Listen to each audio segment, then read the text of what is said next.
On the night of Christmas in 1945 in America's West Virginia, such an incident happened that even today, remembering it makes the soul. A man named George Sodder was celebrating Christmas with his wife Jenny Sodder and 10 lovely children.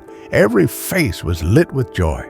But who knew that this night was about to turn into a nightmare? One such nightmare, which till today remains an unsolved mystery. It happened that around 1 o'clock at night, suddenly a fire broke out in the house. George and Jenny ran outside with their 4 children, but 5 children sleeping in the upstairs room disappeared forever. Neither their bones were ever found, nor any other sign. Did they really burn in the fire, or were they kidnapped? Was this fire really an accident, or was it caused by some special planning? This is not just a story, but such a mystery that still surprises the world. Let's try to understand every aspect of this unsolved mystery. George Sodder was a hard-working Italian immigrant who was strongly against Italian dictator Benito Mussolini. That's why he was forced to leave Italy and live in America. Speaking openly against the Italian dictator could have brought him trouble, but he never showed fear. In America, he ran a trucking business and, luckily, had his own house too. His wife, Jenny Sodder, was a dedicated housewife who handled her children with love and discipline. On the 24th of December 1945, Christmas Day, the Sodder children were playing with their new toys. Night came, and 5 children went upstairs to sleep. Around 1 a.m., Jenny sensed smoke in the house. When she went to check, she found that due to some reason, the kitchen had caught fire. George and Jenny came out with their 4 children, but the 5 children sleeping upstairs remained inside. George tried every possible way to save them. When he ran toward the second-floor window, he saw that the ladder was missing from its usual place. Then he thought of using his coal truck to reach the window. But when he turned the ignition, the truck didn't start. The second truck also didn't work. People present there tried to call the Fayetteville Fire Department, but unfortunately, there was no response. Later, when somehow contact was made with the fire chief, even then the fire brigade arrived hours after the incident. Everyone thought that due to some reason, a fire broke out in the house in which 5 children burned to death. But as normal as the case seemed, it was equally complicated. The next morning, when the investigation began, the officials gave a similar statement and closed the case. They said that the fire caused the children to burn and die. But this was beyond everyone's understanding, because human bones don't turn to ash even at 800 degrees Celsius, especially the parts of the bones containing calcium, including human teeth, which don't even turn to ash in a furnace. Then how did it happen that in the Sodder house fire, not 1, not 2, but 5 children's bones or teeth weren't found at all? Later, forensic examination confirmed that the fire's duration and intensity were not enough to turn bones into ash. This was very concerning. That's why the Sodder family immediately rejected the investigation report. The investigation team said the cause of the fire was a short circuit in the kitchen.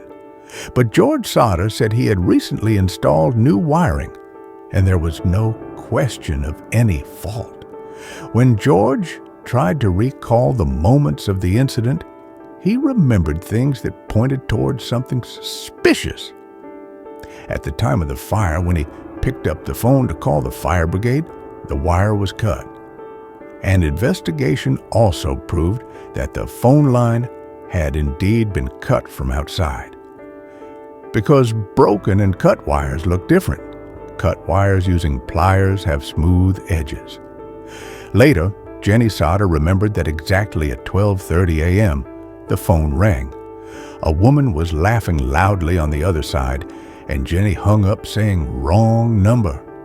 If at 1 a.m. the phone line was cut and half an hour earlier such a weird call came, that means the line was cut half an hour before the fire started. That night was filled with strange events.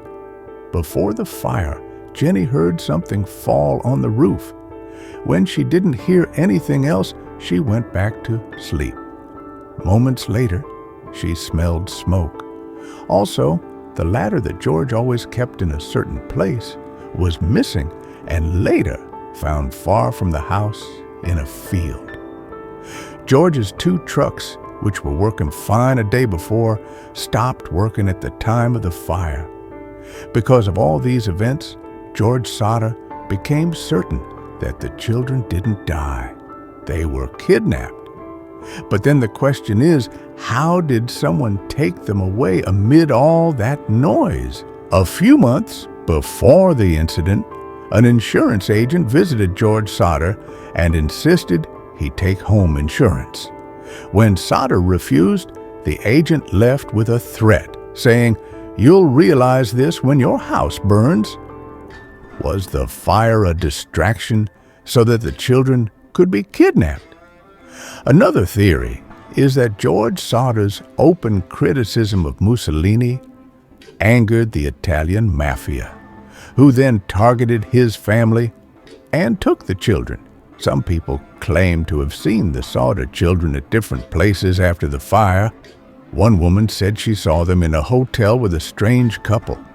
Other reports said they were seen being taken far away. Everyone had a different story. One thing was confirmed: the children didn't die in the fire. Then where did they go? 1 year after the incident, new evidence emerged. The initial investigation blamed a short circuit, but it was later proven wrong. A new investigation revealed that the fire was intentionally set. A bus driver passing by claimed he saw people throwing something like a fireball. Months later, when the snow melted, a round rubber-like object was found near the house. It was identified as a pineapple bomb. Jenny remembered the sound she had heard before the fire, possibly caused by this object falling on the roof. George and Jenny spent their entire lives trying to solve this mystery. They left no stone unturned and followed every possible lead. They even put up a large billboard with pictures of the missing children and a reward offer. Around 20 years later, in 1960, Jenny received a letter. It had a photo of a man who closely resembled their son, Louis. The letter only said, "Louis Sodder. I love Brother Frankie." Was it really written by one of the missing 5 children, or was it just a prank? George and Jenny hired a private detective to investigate, but no trace of Louis was ever found. Years passed, but the mystery was never solved. George Sodder died in 1969. Jenny and the surviving children continued trying to find answers. After George's death, Jenny never left the house. She put up fencing around the home and added new rooms.